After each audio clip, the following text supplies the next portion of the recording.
আসসালামু আলাইকুম সরকারি চাকরি প্রত্যাশী বন্ধুরা, আশা করি আপনারা সকলে খুব ভালো আছেন। তো বন্ধুরা, আপনারা সকলেই জানেন 19তম নিবন্ধনের সিলেবাস কিন্তু প্রকাশিত হয়ে গেছে। 18তম নিবন্ধনের সিলেবাসের সাথে 19তম নিবন্ধনের সিলেবাসের কোনোই পার্থক্য নাই, একেবারে হুবহু সেম। ঠিক আছে, সো আপনারা যারা 18তম নিবন্ধনে পরীক্ষা দিয়েছেন তাদের সিলেবাস দেখার আর কোনোই দরকার নাই, একেবারে হুবহু সেম সিলেবাস। আমরা সকলে জানি নিবন্ধনে তিনটা পর্যায়ে পরীক্ষা হয়ে থাকে: স্কুল পর্যায় টু, স্কুল পর্যায় আর কলেজ পর্যায়। ঠিক আছে, তিনটা পর্যায়েরই সিলেবাস প্রায় সেম, জাস্ট 19-20 পার্থক্য। যেমন কলেজ পর্যায়ে শুধু একটাই পার্থক্য, তাও আবার ইংলিশে, সেটা হচ্ছে article R appropriate preposition at হয়। ঠিক আছে, কলেজ পর্যায়ের পরীক্ষায়। আর বাকি সব সেম, একেবারে সেম। ঠিক আছে, সো আপনারা যদি শুধুমাত্র প্রিলি প্রিপারেশন নেন একটার, তাহলে আপনি প্রিলিতে পাস করে যাবেন। কারণ প্রিলিতে পাস করা একেবারে ইজি, মাত্র 40+ পেলে আপনি নিশ্চিত থাকতে পারেন আপনি প্রিলিতে টিকবেন। ওকে, সো নিবন্ধনে প্রিলি পাস করা নিয়ে চিন্তা যে করে, আমি বলবো তার পড়াশোনা খুবই নিম্নমানের, কারণ সে নিবন্ধনের প্রিলি পাস করতে অনেক টেনশনে ভুগে। ঠিক আছে, সো অবশ্যই প্রিলি পাস করা ইজি, তাই আপনাকে কি করতে হবে, খুব মিনিমাম আপনি যদি ডেইলি 2 ঘন্টা করে পড়াশোনা করেন, তাহলে আপনি ইনশাআল্লাহ, এখন থেকে যদি পড়েন, তাহলে ইনশাআল্লাহ আপনারা নিবন্ধনে ইজিলি টিকে যাবেন। ওকে, সো প্রিপারেশন নেওয়া শুরু করুন। সার্কুলার কিন্তু খুব দ্রুত দিয়ে দিবে, কারণ সিলেবাস অলরেডি প্রকাশিত হয়ে গেছে। ঠিক আছে, সো এই ছিল মোটামুটি আজকের ভিডিও। সিলেবাসটা কি আপনাদের একটু ধারণা দেই। বাংলার জন্য আপনারা কি কি পড়বেন: সমাস পড়বেন, কারক বিভক্তি পড়বেন, সন্ধি বিচ্ছেদ পড়বেন, সমর্থক শব্দ বিপরীত শব্দ পড়বেন, তারপর হচ্ছে ভাষা রীতি বিরাম চিহ্নের ব্যবহার পড়বেন, বাগধারা পড়বেন, ভুল সংশোধন বা শুদ্ধকরণ পড়বেন। এগুলো এগুলো হচ্ছে বেসিক টপিক, এগুলো আপনারা বাংলা থেকে পড়বেন। ইংলিশের জন্য আপনারা পড়তে পারেন অ্যাপ্রোপ্রিয়েট প্রিপোজিশন, কলেজ পর্যায়ের জন্য বলে দিলাম, ট্রান্সফরমেশন অফ সেন্টেন্স, এদিকে সিনোনিম অ্যান্টোনিম খুবই important, idioms and phrase, completing sentences, তারপর হচ্ছে right forms of verb, parts of speech, বিশেষ করে নাউন, প্রোনাউন, অ্যাডজেক্টিভ, অ্যাডভার্ব খুবই ইম্পর্টেন্ট। ঠিক আছে, এছাড়া অবজেক্ট কিভাবে চিন্তা হয়, অ্যাডভার্ব কিভাবে চিন্তা হয়, এগুলো ভালোভাবে শিখবেন। ঠিক আছে, এই রিলেটেড টপিকে আমি ভিডিও আনবো এই চ্যানেলে, সো অবশ্যই আমাদের চ্যানেলটিকে আপনারা সাবস্ক্রাইব করে রাখতে পারেন। ঠিক আছে, এই তো মূলত ইংলিশের টপিক, খুব গুরুত্বপূর্ণ টপিক যেগুলো আমি আপনাদেরকে বললাম। ম্যাথের জন্য হচ্ছে পাটিগণিতে আপনি পড়বেন হচ্ছে সূত্রাবলী। পাটিগণিতে যেসব সূত্রগুলো খুবই গুরুত্বপূর্ণ, সূত্রগুলো ভালোভাবে মুখস্থ করবেন।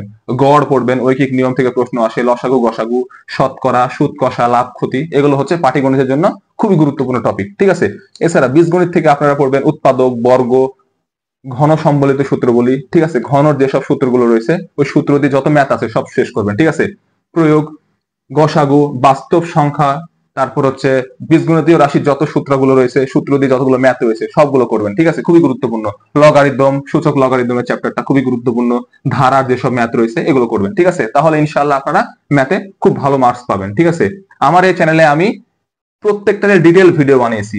ঠিক আছে, কিভাবে আপনারা নিবন্ধনে বাংলায় 25-25 পাবেন, কিভাবে আপনারা ইংলিশে 25-25 পাবেন, কিভাবে আমরা ম্যাথে নিবন্ধনে 25-25 পাবো, এই টপিকে আমি ভিডিও অলরেডি বানিয়ে দিছি। যদি আপনারা এখনো দেখে না আসেন, তাহলে আমার চ্যানেলটা ভিজিট করলে আপনারা ওই টপিকে ভিডিওগুলো আপনারা পেয়ে যাবেন। ওকে, সো অবশ্যই আমার চ্যানেলটাকে আপনারা ভিজিট করবেন। ওকে, এই গেল হচ্ছে ম্যাথের পার্ট।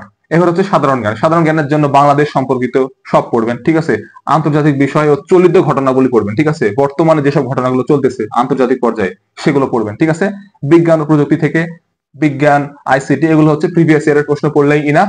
এছাড়া আপনি বিসিএস এর প্রশ্নগুলো পড়তে পারেন প্রিভিয়াস এর। ওকে, তাহলে ইনশাআল্লাহ আপনারা সাধারণ জ্ঞানে 25-এ মিনিমাম 20+ পাবেন। ঠিক আছে, আপনারা কম গুরুত্ব দিবেন সাধারণ জ্ঞানে, আপনারা বেশি ফোকাস করবেন ইংলিশ, বাংলা, ম্যাথে। ওকে, তাহলে দেখবেন আপনার নিবন্ধনে অবশ্যই 40+ থাকবে মার্ক। ঠিক আছে, 40+। নিবন্ধন পরীক্ষায় মার্ক না পাওয়া আমি বলবো একেবারে বোকামি। ঠিক আছে, 40 মার্ক সবারই পাওয়া উচিত বলে আমি মনে করি। ওকে, সো আপনারা ইংলিশ, ম্যাথ আর বাংলায় ভালোভাবে ফোকাস করবেন। আপনি যদি জাস্ট বিসিএস এর প্রিভিয়াস ইয়ারের প্রশ্ন পড়েন, তাহলেই কিন্তু নিবন্ধনে টিকা উচিত। ঠিক আছে, তাও আমি বলবো আপনারা কনসেপ্ট ক্লিয়ার করে ভালোভাবে শেষ করবেন টপিকগুলো, দেন আপনি প্রিভিয়াস ইয়ারের প্রশ্নগুলো পড়বেন। এটাই হচ্ছে খুবই গুরুত্বপূর্ণ একটা ট্রিক্স। অনেকে বলে কি জানেন, আগে প্রিভিয়াস ইয়ারের প্রশ্ন পড়তে, কিন্তু কখনোই আপনি এই কাজটা করবেন না। আপনি দেখে যেতে পারেন, কিন্তু আগে কখনোই প্রিভিয়াস ইয়ারের প্রশ্ন পড়বেন না, যতক্ষণ না পর্যন্ত আপনার কনসেপ্ট ক্লিয়ার না হয়। ওকে, তো এই ছিল মোটামুটি আজকের ভিডিও। আশা করি আজকের এই ভিডিওটা আপনাদের কাছে অনেক ইনফরমেটিভ লেগেছে, অথবা অনেক গুরুত্বপূর্ণ একটা ভিডিও লেগেছে। যদি আপনারা এতটুকু পরিমাণ এই ভিডিও থেকে উপকৃত হয়ে থাকেন, তাহলে অবশ্যই আমাদের চ্যানেলটিকে সাবস্ক্রাইব করবেন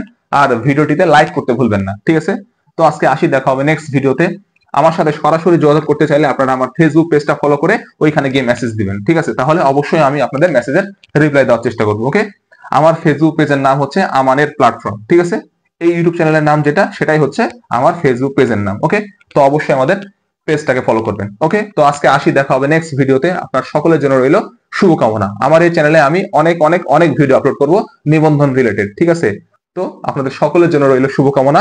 দেখা হবে নেক্সট ভিডিওতে। সে পর্যন্ত ভালো থাকেন, সুস্থ থাকেন। আসসালামু আলাইকুম ওয়া রাহমাতুল্লাহি ওয়া বারাকাতুহু।